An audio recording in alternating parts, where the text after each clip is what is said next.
हरे कृष्णा। अब हम आगे चलते हैं। जिस प्रकार से सभा भवन में दुर्योधन का पांव फिसला और उसके पांव फिसलने के बाद भगवान श्री कृष्ण के सामने ही भीमसेन ने उसे गंवार सिद्ध करते हुए उसकी हंसी उड़ाई थी, इस बात को लेके दुर्योधन नाना प्रकार के भोग भली भांति रत्नों का उपयोग करते रहने पर भी दिनों दिन दुबला हो रहने लगा। उसका रंग फीका पड़ गया। उसकी सूचना जब कर्मचारियों ने धृतराष्ट्र को दी तो धृतराष्ट्र को ये सब सुनकर बहुत बुरा लगा, क्योंकि धृतराष्ट्र अपने इस पुत्र के प्रति बहुत ही अधिक आसक्त थे। अतः उन्होंने जब उसकी इच्छा जानी कि वो पांडवों के साथ जुआ खेलना चाहता है, उन्होंने पांडवों के साथ जुआ खेलने की आज्ञा उसे दे दी। और जब भगवान श्री कृष्ण ने यह समाचार सुना तब उन्हें धृतराष्ट्र पर बड़ा क्रोध आया। यद्यपि उनके मन में कलह की संभावना के कारण कुछ विशेष प्रसन्नता नहीं हुई, तथापि उन्होंने मौन रहकर इन विवादों का अनुमोदन ही किया और भिन्न भिन्न प्रकार के भयंकर अन्याय द्यूत आदि को देखकर भी उसकी उपेक्षा कर दी। इस अनुमोदन या उपेक्षा का कारण सिर्फ इतना था कि वे धर्म नाशक दुष्ट राजाओं का संहार करवाना चाहते थे। अतः उन्हें विश्वास था कि इस विग्रह जनित महान युद्ध में के द्यूत में जब पांडव हारेंगे, अपना सब कुछ हार जाएंगे, तो युद्ध होगा। तो भगवान श्री कृष्ण के मन में था कि इस विग्रह जनित महान युद्ध में विदुर, भीष्म, द्रोणाचार्य तथा कृपाचार्य की अवहेलना करके सभी दुष्ट क्षत्रिय एक दूसरे को अपनी क्रोधाग्नि से भस्म कर डालेंगे। और इस प्रकार से ये युद्ध का आरंभ हो गया। और जब युद्ध में पांडवों की जीत होती गई तब ये अत्यंत अप्रिय समाचार सुनकर तथा दुर्योधन, कर्ण और शकुनी के दुराग्रहपूर्ण निश्चित विचार जानकर धृतराष्ट्र बहुत देर तक चिंता में पड़े रहे। फिर उन्होंने संजय से कहा। संजय, जिन्होंने की पूरी महाभारत के युद्ध का वृतांत धृतराष्ट्र को सुनाया था, क्योंकि उन्हें दिव्य दृष्टि प्राप्त थी। धृतराष्ट्र बोले, संजय, मेरी सब बातें सुन लो। फिर इस प्रकार युद्ध या विनाश के लिए तुम मुझे दोषी न दे सकोगे। तुम विद्वान हो, मेधावी हो, बुद्धिमान हो और पंडित के लिए भी आदरणीय हो। सो इस युद्ध में मेरी सम्मति बिल्कुल भी नहीं थी, और यह जो हमारे कुल का विनाश हो गया है, इसमें मुझे तनिक भी प्रसन्नता नहीं हुई है। मेरे लिए अपने पुत्रों और पांडवों के पुत्रों में कोई भेद नहीं था, किंतु क्या करूं, मेरे पुत्र क्रोध में वशीभूत होकर मुझ पर ही दोषारोपण करते रहे और मेरी बात नहीं मानते थे। मैं अंधा हूँ, अतः कुछ दीनता के कारण और कुछ पुत्रों के प्रति अत्यधिक मोह और आसक्ति होने की वजह से मैं ये सब अन्याय सहता आ रहा हूँ। मंद बुद्धि दुर्योधन जब मोहवश दुखी होता था तब मैं भी उसके साथ दुखी हो जाता था। राजसूय यज्ञ में महापराक्रमी पांडुपुत्र युधिष्ठिर की सर्वोपरि समृद्धि संपत्ति देखकर तथा सभा भवन की सीढ़ियों पर चढ़ते और भवन को देखते समय भीमसेन के द्वारा उपहास पाकर दुर्योधन भारी अमर्ष में भर गया था, और युद्ध में पांडवों को हराने की शक्ति तो उसमें थी नहीं। अतः क्षत्रिय होते हुए भी वो युद्ध के लिए उत्साह नहीं दिखा सका, परंतु पांडवों की उस उत्तम संपत्ति को हथियाने के लिए उसने गंधार राज शकुनी के साथ को अपने साथ लेकर कपटपूर्ण द्यूत खेलने का निश्चय किया। संजय, इस प्रकार जुआ खेलने का निश्चय हो जाने पर उसने पहले और पीछे जो जो घटनाएं घटित हुई थी उन सब का विचार करते हुए समय समय पर विजय की आशा के विपरीत जो जो अनुभव किया है वो मैं तुम्हें सुनाता हूँ, सुनो। सूतनंदन, मेरे उस बुद्धिमत्तापूर्ण वचनों को सुनकर तुम ठीक ठीक समझ लोगे कि मैं कितना प्रज्ञाक्षु हूँ। संजय, जब मैंने सुना कि अर्जुन ने धनुष पर बाण चढ़ाकर अद्भुत लक्ष्य भेद किया है और उसे धरती पर गिरा दिया, साथ ही सब राजाओं के सामने, जबकि वे टुकुर टुकुर देखते रह गए थे, बलपूर्वक द्रौपदी को ले आया, तभी मैंने विजय की आशा छोड़ दी थी। संजय, जब मैंने सुना कि अर्जुन ने द्वारका में मधुवंश की राजकुमारी श्री कृष्ण की बहन सुभद्रा को बलपूर्ण हरण कर लिया है और श्री कृष्ण और बलराम इस घटना का विरोध ना कर सके और उन्होंने सहर्ष बहुत दहेज देकर इंद्रप्रस्थ में उनको भेज दिया था, तभी समझ गया था कि वहां पर विजय होनी संभव ही नहीं है। जब मैंने सुना कि खांडव दहन के समय देवराज इंद्र तो वर्षा करके आग बुझाना चाहते थे और अर्जुन ने उसे अपने दिव्य बाणों से रोक दिया और अग्निदेव को तृप्त किया, संजय, मैं तभी समझ गया था कि अब मेरी विजय होनी कभी भी संभव नहीं हो पाएगी। जब मैंने सुना कि लाक्षा भवन में अपनी माता सहित पांचों पांडव बच गए हैं और स्वयं विदुर उनकी स्वार्थ सिद्धि के प्रयत्न में तत्पर हैं, संजय, तभी मैंने विजय की आशा भी छोड़ दी थी। जब मैंने सुना कि रंगभूमि में लक्ष्य भेद करके अर्जुन ने द्रौपदी को प्राप्त कर लिया है और पांचाल वीर और पांडव वीर आपस में संबंधित हो गए हैं, संबंध बन गया है, तो संजय, उसी समय भी मैंने विजय की आशा को पूर्ण रूप से त्याग दिया था। जब मैंने सुना कि मगध राज शिरोमणि क्षत्रिय जाति के जाज्वलमय रत्न जरासंध को भीमसेन ने उसकी राजधानी में जाकर बिना अस्त्र शस्त्र के हाथों से ही उसे चीर दिया है, संजय, मेरे जीत की आशा तो तब भी टूट गई थी। फिर जब मैंने सुना कि दिग्विजय के समय पांडवों ने बलपूर्वक बड़े बड़े भूमिपतियों को अपने अधीन कर लिया है और महायज्ञ राजसूय संपन्न कर लिया है, संजय, मैं तभी समझ गया था कि मेरे विजय की कोई आशा शेष नहीं है। संजय, जब मैंने सुना कि दुखिता द्रौपदी रजस्वला अवस्था में आंखों में आंसू भरे केवल एक वस्त्र पहने वीर पतियों के रहते हुए भी अनाथ के समान भरी सभा में घसीट कर लाई गई थी, तभी मैंने समझ लिया था कि अब मेरी विजय नहीं हो सकती।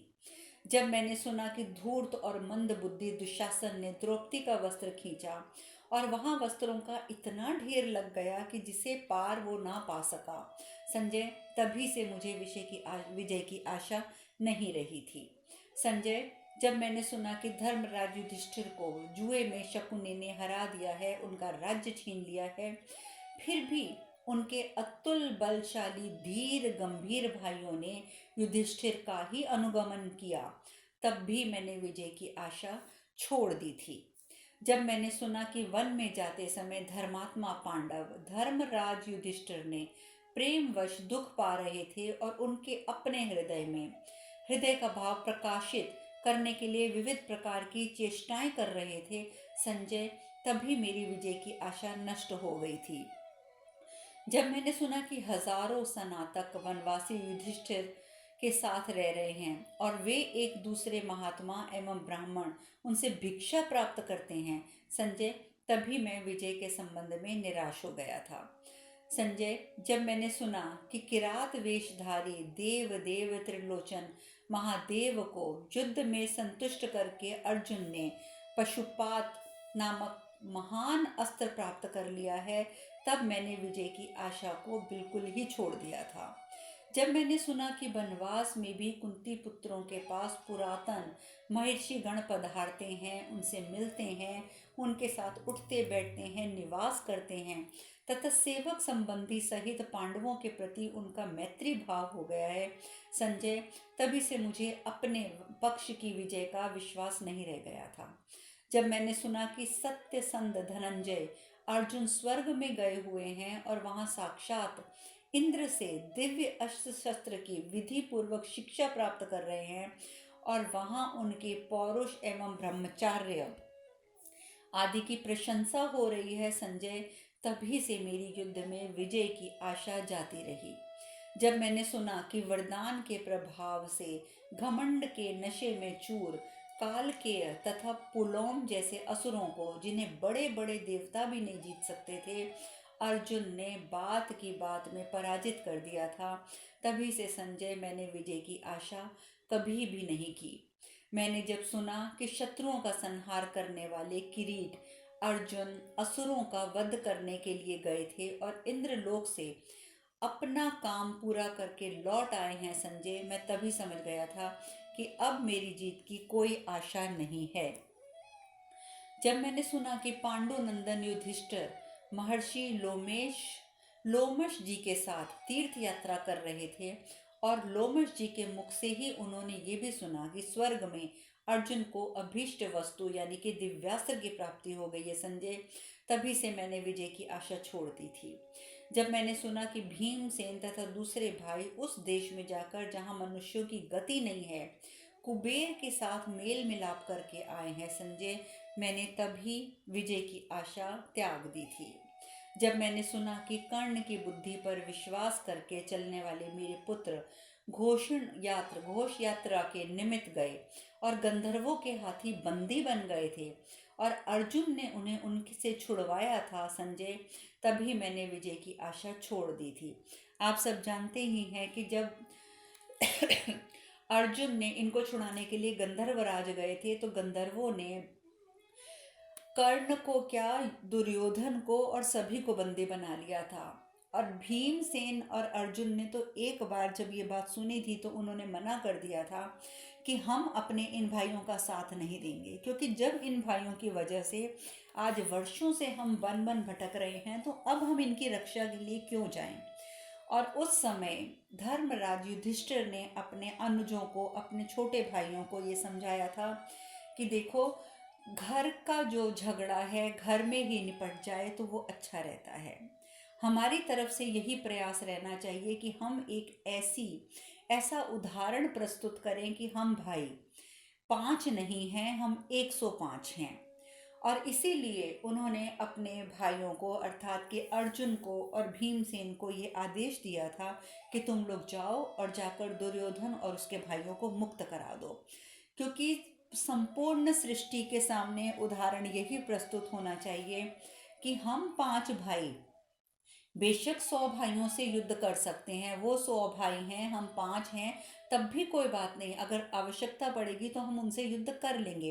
परंतु जिस समय कोई बाहर का व्यक्ति हमारे भाइयों पर आक्रमण करेगा, चाहे वो 100 भाई हमारे इस समय दुश्मन ही क्यों नहीं बने हुए, फिर भी हम जाकर उनका रक्षण करेंगे और समाज के समक्ष यही उपस्थित करेंगे कि वो 100 नहीं 105 हैं और हम भी 5 नहीं 105 हैं।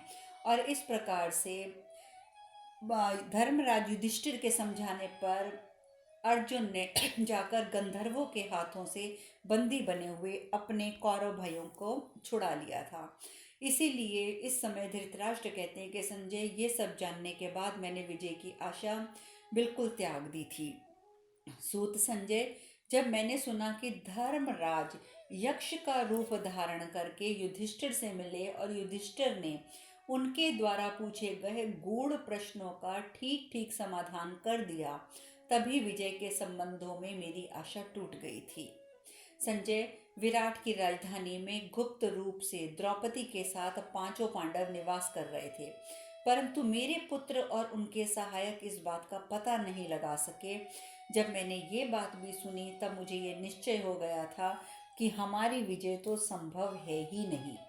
संजय, जब मैंने सुना कि भीमसेन ने द्रौपदी के प्रति किए हुए अपराध का बदला लेने के लिए कीचकों के सर्वश्रेष्ठ वीर को भी उसके 100 भाइयों सहित युद्ध में मार डाला था, तभी से मुझे विजय की बिल्कुल भी आशा नहीं रह गई थी। संजय, जब मैंने सुना कि विराट की राजधानी में रहते समय महात्मा धनंजय ने एकमात्र रथ की सहायता से हमारे सभी श्रेष्ठ महारथियों को, जो गौ हरण के लिए पूर्ण तैयारी के साथ वहां गए थे, उन सभी को मार भगाया, तभी से मुझे की विजय विषय की कोई आशा नहीं रही थी। जिस दिन मैंने सुना कि मत्स्य राज विराट ने अपनी प्रिय एवं सम्मानित पुत्री उत्तरा को अर्जुन के हाथ अर्पित कर दिया है, परंतु अर्जुन ने अपने लिए नहीं अपने पुत्र के लिए उसे स्वीकार किया है, संजय, उस दिन मैंने विजय की आशा छोड़ दी थी। संजय, युधिष्ठिर जुए में पराजित हैं, निर्धन हैं, घर से निकले हुए हैं, फिर भी अपने सगे संबंधियों से बिछड़े होने के बाद भी जब मैंने ये सुना कि उनके पास तो 7 अक्षौहिणी सेना एकत्र हो चुकी है, तभी मैंने विजय की आशा को अपने मन से निकाल दिया था, क्योंकि मेरे मन की सभी इच्छाओं पर पानी फिर गया था। वामन अवतार के समय यह संपूर्ण पृथ्वी जिसके एक ही डग में आ गई थी, ऐसा बताया जाता है। वे लक्ष्मीपति भगवान श्री कृष्ण पूरे हृदय से पांडवों की कार्य सिद्धि के लिए तत्पर हैं। जब मैंने ये सुना संजय, तभी से मुझे विजय की कोई आशा थी ही नहीं। जब देवर्षि नारद के मुख से मैंने ये बात सुनी कि श्री कृष्ण अर्जुन साक्षात नर और नारायण हैं, उन्हें मैंने ब्रह्मलोक में भली भांति देखा, तभी से मैंने विजय की ये आशा छोड़ दी थी। संजय, जब मैंने सुना कि भगवान श्री कृष्ण लोक कल्याण के लिए शांति की इच्छा से आए हुए हैं और कौरव पांडवों में शांति संधि करवाना भी चाहते हैं, परंतु वे अपने प्रयास में असफल होकर लौट गए, तभी मुझे विजय की कोई आशा नहीं रही थी। संजय, जब मैंने सुना कि कर्ण और दुर्योधन दोनों ने यह सलाह की है कि श्री कृष्ण को कैद कर लिया जाए, और श्री कृष्ण ने अपने आप को अनेक रूपों में विराट और अखिल विश्व के रूप में दिखा दिया था, तभी से मैंने विजय की आशा का संपूर्ण त्याग कर दिया था। आगे की कथा कल। हरे कृष्णा।